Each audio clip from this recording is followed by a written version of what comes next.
संत थे, वे लोगों को ये रहस्यमयी बातें बता देते थे ताकि लोगों की अविद्या मिट जाए, उन मनोबल क्रिएट हो जाए, उनके रोग शोक मिट जाए।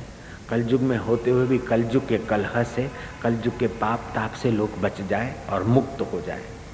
एक दिन कलयुग आ गया उस संत महाराज के पास एक युवान का रूप लेकर। बोले, महाराज, आप जिसके राज्य में रहते हो उसी का तुम द्रोह करते हो प्रवचन में। राज्य द्रोह कितना महंगा सौदा है महाराज, तुमको पता नहीं। बोले, अच्छा तो तुम कलयुग हो? बोले, हाँ महाराज, तुम पहचान तो गए, मैं कलयुग हूं।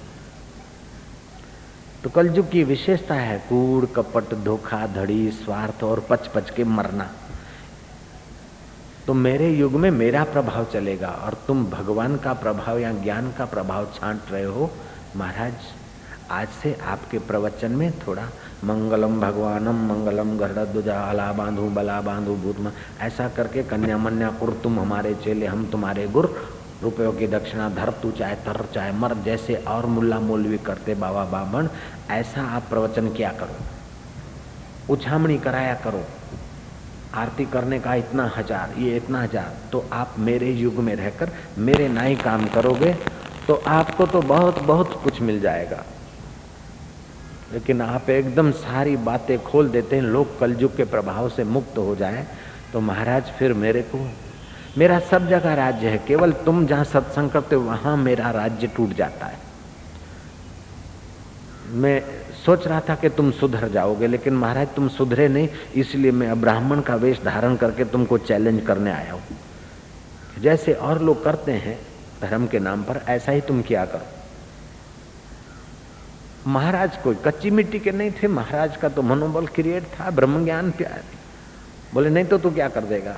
बोले, मैं क्या नहीं कर सकता हूँ, मेरा युग है, मेरा राज्य है, और राज्य सत्ता के सामने एक आदमी कहाँ टिकेगा?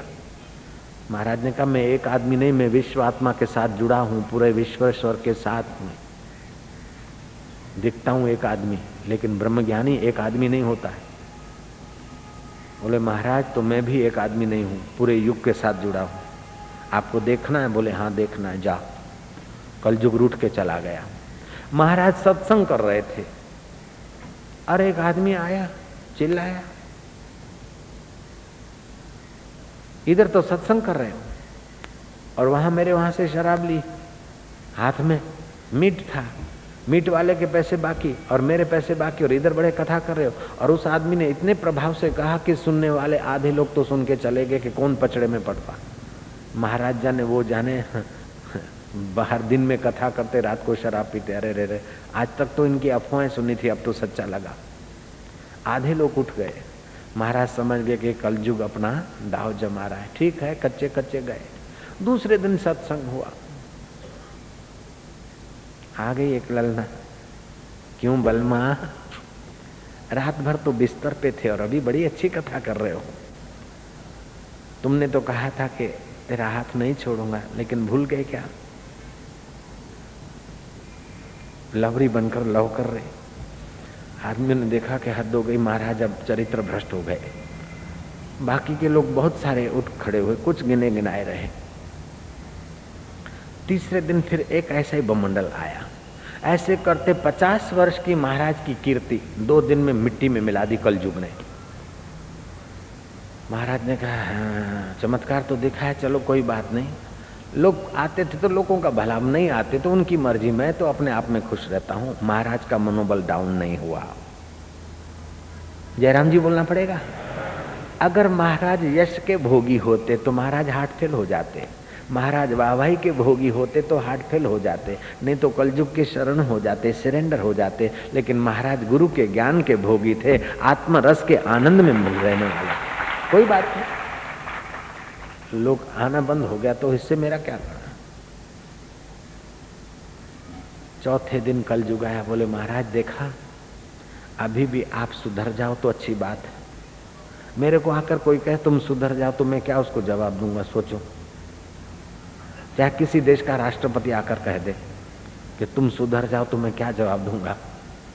मैं सुधर जाऊंगा ऐसा बोलूंगा? मैं बोलूंगा नहीं, जिसको तुम बिगड़ना मानते हो उससे ज्यादा बिगड़ूंगा, जा तेरे को जो करना है कर ले। सुनो मेरे भाइयों, सुनो मेरे मितवा, कबीरो बिगड़ गयो रे। दही संग दूध बिगड़ो, मक्खन रूप भयो रे, कबीरो बिगड़ गयो रे। सुनो मेरे भाइयों, सुनो मेरे मितवा, कबीरो बिगड़ गयो रे। पारस संग भाई लोहा बिगड़ो,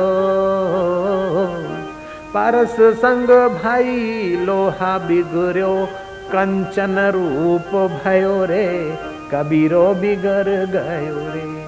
सुनो मेरे भाइयों, सुनो मेरे मितवा, कबीरो बिगड़ गयो रे। संतन संग दास कबीरो बिगड़ो, संतन संग दास कबीरो बिगड़ो, संत कबीर भयो रे, कबीरो बिगड़ गयो रे।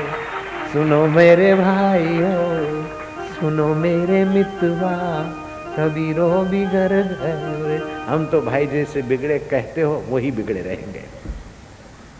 कलयुग ने कहा महाराज अभी भी आप मेरे पक्ष में हो जाओ। बोले तेरे को जो कुछ बमंडल करना था कर लिया।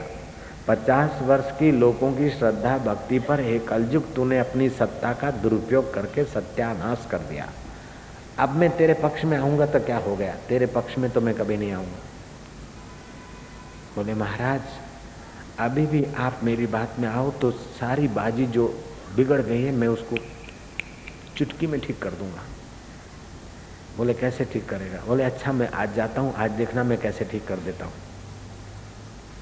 शाम हुई, कथा में जो 2-5 गिने गिनाए लोग थे, 2-5 25 क्रिटिसाइज के अथवा देखने के लिए आते थे, क्या हो गया देखो ऐसे में से ऐसा। एक आदमी आया, रुग्ण कोढ़ी, मक्खियां बिनबिना रही है।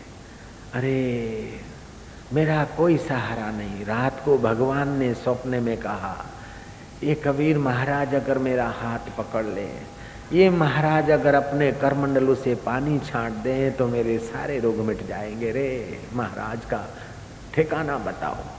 ऐसे बाजारों से गलियों से चिल्लाता चिल्लाता आया, लोग उसके पीछे आए। देखे 2-3 दिन तो कबीर की ये बुरी हालत हुई कि सारे लोग चले गए। अब ये कोढ़ी उनके वहां जा रहा है।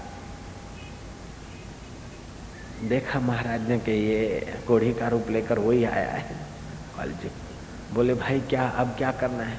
बोले महाराज हकीम डॉक्टरों ने सबने मना कर दिया है, देवी देवता का भी कोई दया काम नहीं करती है। रात को स्वप्न आया कि संत कबीर सच्चे आदमी पहुंचे हुए संत हैं, उसने अगर करमंडल से एक चुल्लू पानी भर के छांट दिया तो तेरा कोढ़ चला जाएगा, तेरा नव यौवन तुझे प्राप्त हो जाएगा, तेरे पल भर में सारे पाप कट जाएंगे। महाराज केवल आपके करमंडलों का एक चुल्लू आपके हाथ से पानी छिटक दो दास को। महाराज तो जानते थे। महाराज ने उठाया करमंडल, छांटा पानी तो वो नौजवान हो गया, चले जैसा बन गया एकदम।